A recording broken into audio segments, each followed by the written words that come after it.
Hey everybody, welcome back to Let's Play Far Cry 3. I'm FrenzyTheKillbot and I have Cletus with me. How's it going? So I'll be up front here. I'm going to have this video listed as a story video, but it's not really going to be that, or at least barely that. Right now our mission is to drive all the way to Dr. Earnhardt's house, and we will do that. But I'm going to be stopping to do some stuff along the way, show off an example of the side missions and some hunting. So just be warned. First things first, you may have noticed in the closing cutscene of the last video, there was a glowing laptop on the table. So that's actually a type of collectible in the game. This is the memory card collectible. And this is actually one of the best ones, because it gives you a bunch of money for finding it, and it also and a meth pipe. It also gives you a little write-up about part of their drug business, and I'll be posting that in the thread. The other collectibles are relics, which really don't do anything, they're just collectibles, and letters of the lost, which are actually pretty cool. They're letters home from Japanese soldiers during World War II, and I'll be posting those in the thread as well, but I'm not going to be showing video of me going hunting for collectibles generally. Work on your shooting. It was a headshot. What are you talking about? Yeah, it was a pretty good shot, I thought. So luckily enough, this area here we're in has a couple pigs in it, and we need pig skin to craft a couple things. Like footballs. Like footballs. The second pig, though, he always goes running, I think, when you take the first shot, so I can never find him. I have to wait till he comes back. It's really annoying. Stupid pigs. Yeah. Now, do we know if the Japanese letters home is there any, like, legitimacy to them?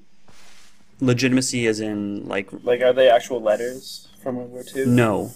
No, they're, made up. They're made up. There is kind of a cool little story that goes along with them. I'll be honest, I haven't actually found them all in my main playthrough, like when I actually played the game myself. So I don't know the whole story. But the parts of it I've read, it's actually kind of a cool little story that ties in the island. Yeah, it's a really cool idea. Yeah, we'll get to those. Oh, and here's stupid pig.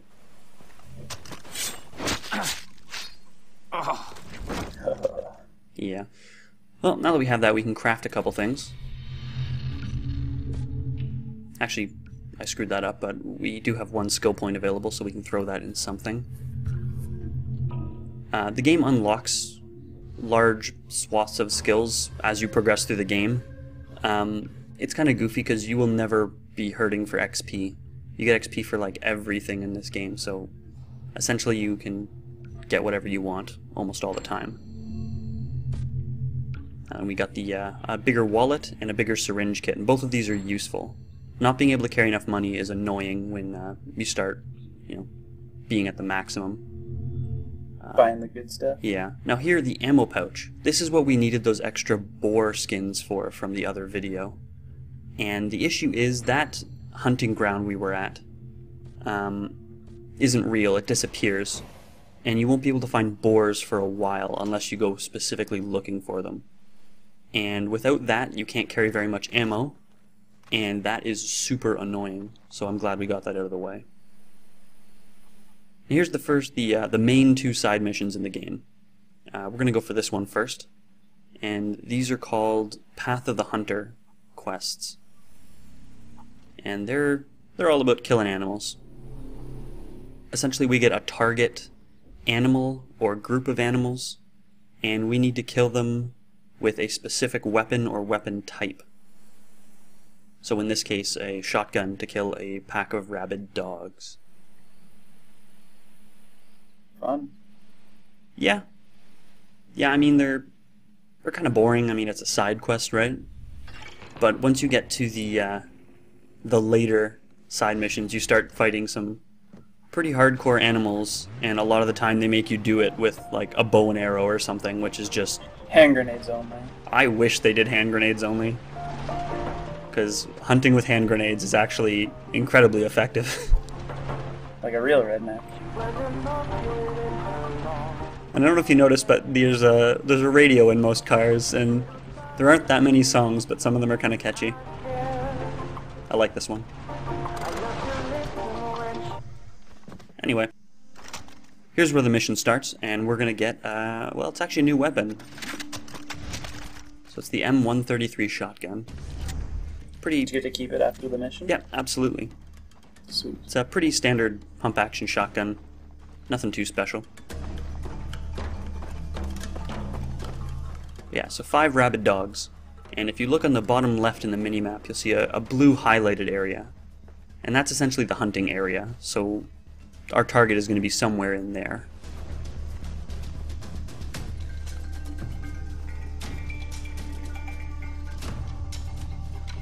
That's kind of funny.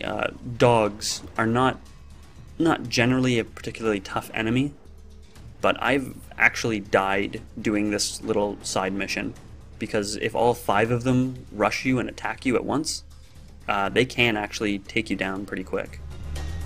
Tell you that. So is it the same missions in the same order every time? So yeah, like that sign on the message board there will always be for hunting these rabid dogs with the shotgun.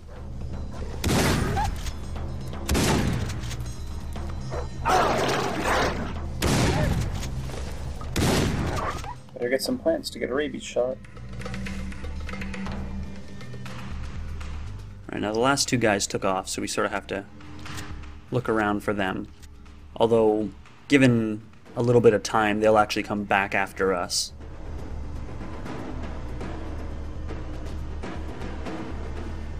This is why I don't really like the hunting packs of animals, because now we're just sort of walking around, it's slow. They're learning to work together. Clever girl. Yeah.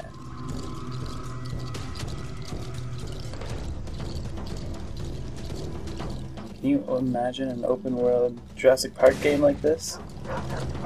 That'd be something for sure. The original Far Cry was kind of like that. It had sort of genetic mutant monsters, and right. that could. I remember that from the movie. What was that in the movie? Well, they were doing like weird experiments. Yeah. And there's that. Yeah, I don't think you ever fought the monsters in the movie. It's too bad. Yeah. But anyway, our next side mission is actually, well, interestingly enough, right here next to where we just killed all those dogs. After we steal some money. Yeah. So the next mission type is called. Oh, what is it called again? Actually, you know what? I don't even remember. I think it's Wanted Dead. Yeah, there we go. Wanted Dead. So essentially, we'll have a specific target in a group of enemies, and that specific target we need to kill with the knife. We don't need to kill all of them with the knife, just the one guy. So this can be kind of annoying because you fail if you accidentally shoot him, or if he gets blown up with a grenade or whatever. Run him over with a car, that's happened. Yeah, you fail. I find... This is where rock throwing comes into play. Yeah. It is generally better to approach them stealthily, because at least that way you can take your time to identify the target. Going and shooting just tends to end badly. But we won't actually get to that mission for a little while. We need to make a couple stops first.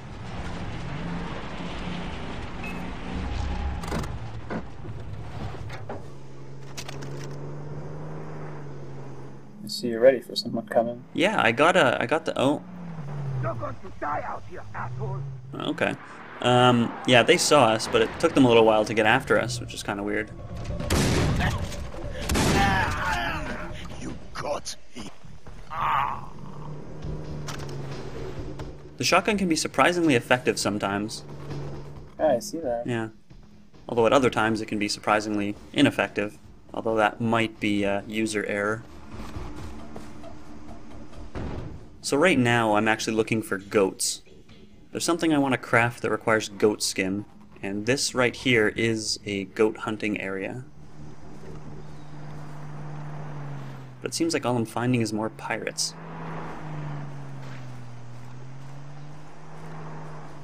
One of the nice things you can say about the game is that it's, well, it's not predictable. Let's go with that. In some of my practice runs, I have, just driving that car, I have accidentally run over a herd of goats, like without having to look for them. And I also got attacked by a large group of Komodo dragons at one point, so that was interesting. So the animals are kind of on a random spawn pattern? They have their areas. The Komodo dragon area I'm talking about is just a little bit down the road. And it's kind of funny, in my initial playthrough of the game, I didn't find them that hard at all. Like, you can just sort of shoot them and they're dead, that's fine.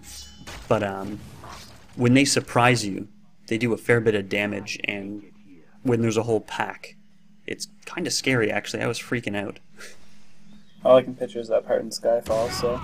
Yeah, similar to that. And actually, while I was getting attacked by Komodo dragons, a bunch of pirates, like 20 feet away, were also getting attacked and were shooting wildly into the bushes, so it was...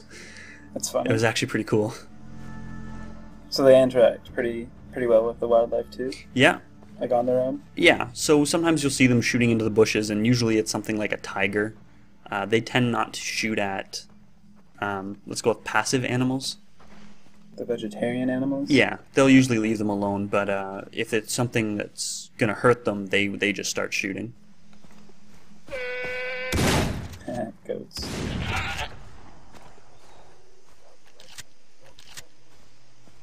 Yeah, goats would be an example of those passive animals.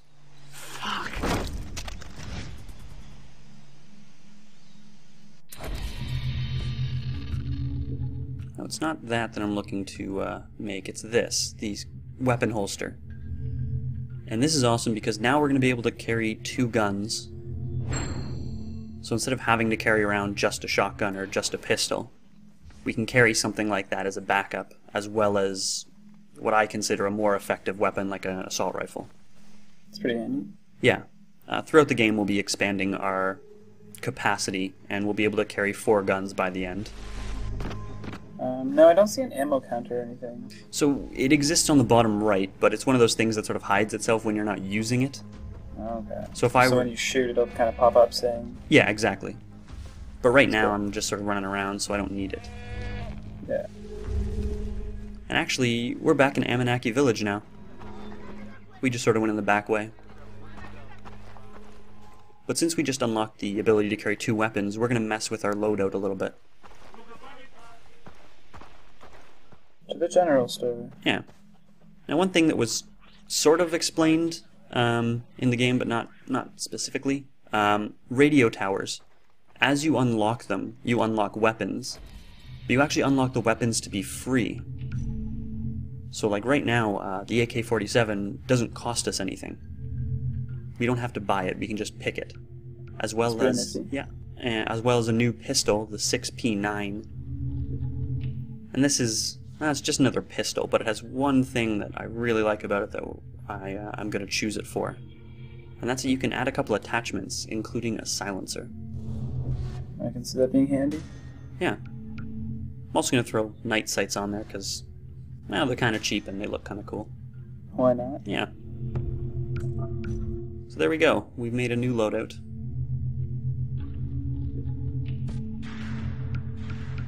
You can also buy some other kind of interesting stuff at the store. Medicine, although that you can just pick up anywhere.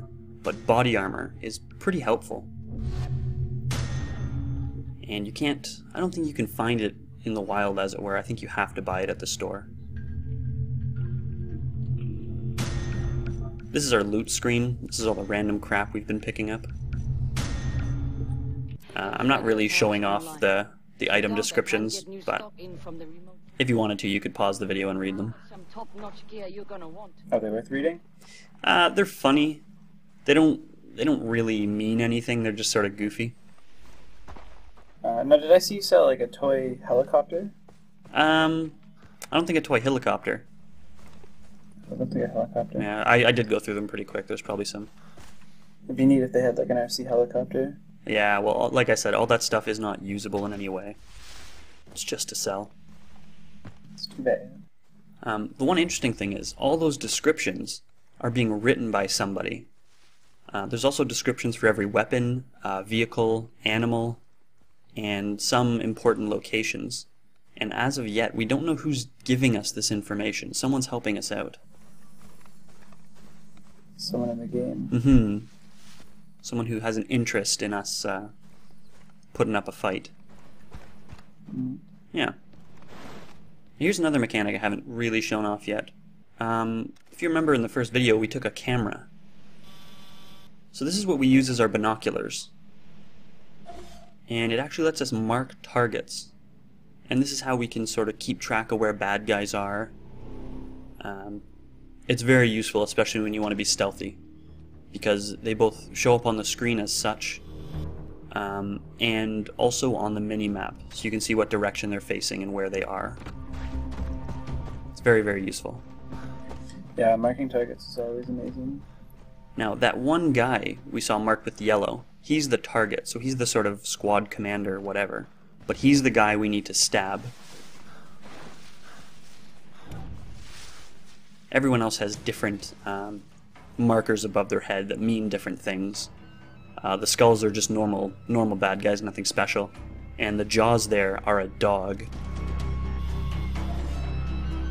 The dogs can be bastards, generally. Can they smell you before they see you? So you know what? I don't know if they can smell you. I think they can hear better than humans. But I don't know about smell. Because that would be tricky. Yeah, it would.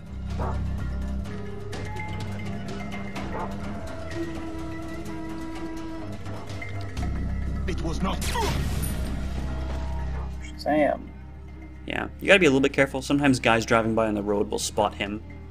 I really wish I got him a little bit further into the grass, but too late now. One other thing I feel like noting, this is also another game I've LP'd that includes a silenced pistol, so that makes all of them now. I have yet to LP a game that doesn't include a silenced pistol. Screw pine. Yeah. Now then, it's definitely possible to do this part completely stealthily, but it can be really annoying, and I didn't want to play around too much. So I think at this point I'm going to make a rush for the target. We just gotta wait for some of these guys to spread out.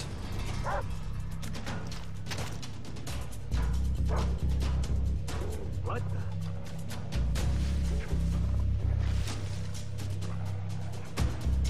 Oh shit! That whole gets the cloud.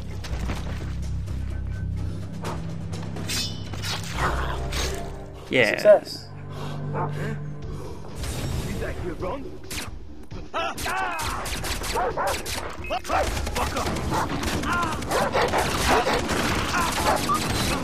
Poor dog. Yeah. This is why I tend not to go run-in shooting, or at least go run-in shooting without planning ahead a little bit, because it usually doesn't end well. But with all the pirates having AKs. Yeah, and they're surprisingly accurate with them most of the time. I'm just looting the commander usually has more money and better items on him than the other dudes, so... That was a delayed death. Yeah. Anyway, that's the side missions taken care of, so now we're really just gonna drive over to Dr. Earnhardt's place.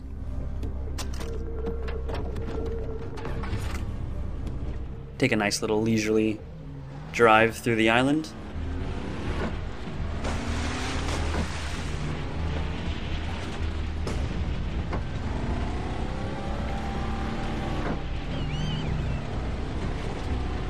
It is a very large island.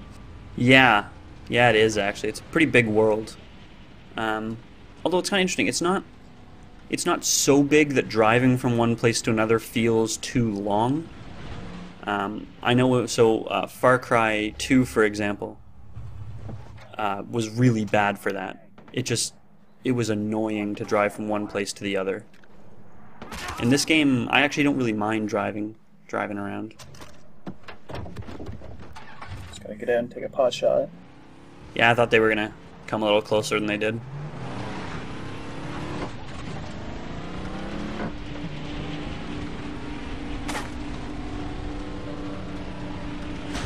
How long will they chase you for? They'll chase you as long as you're in range, and unfortunately, there's no advantage to you. They can drive at the same speed as you do, so there's no way to really escape them if they're actually following you. If you drive past them when they're going the other direction, it'll take them long enough to turn around that by the time they do, you'll be far enough away. Much like with the real police. Exactly.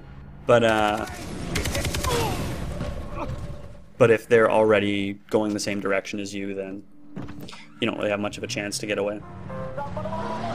At least not driving on the roads. Yeah. I like that there's cars everywhere. Sorry?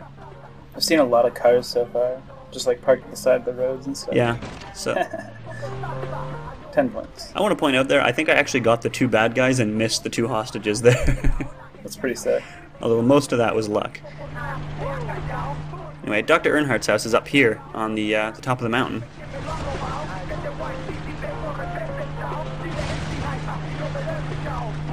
I like this music the radio's playing.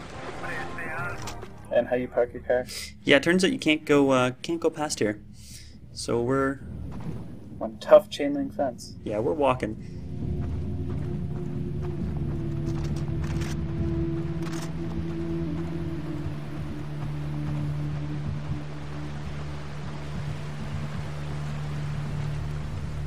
Is there no, like, sprint or anything? There is. I don't always like doing it when I'm just sort of walking around somewhere new. Fair enough. But here's Dr. Earnhardt's house, and he's actually got quite the nice little setup up here. Yeah. I really like his... whatever those are called. Aerials? Wind chime thing? Yeah. Because he's got a nice little house secluded up here. Although I don't know why he'd choose to live on this island, really. It's kind of not the nicest place. It's a pretty nice view. Yeah. Yeah, the view's very nice. And actually, this is where we're going to end the video. We're just going to watch the sunset here, and next time we'll go have a talk with the doctor. So thanks for watching, everyone. See you next time.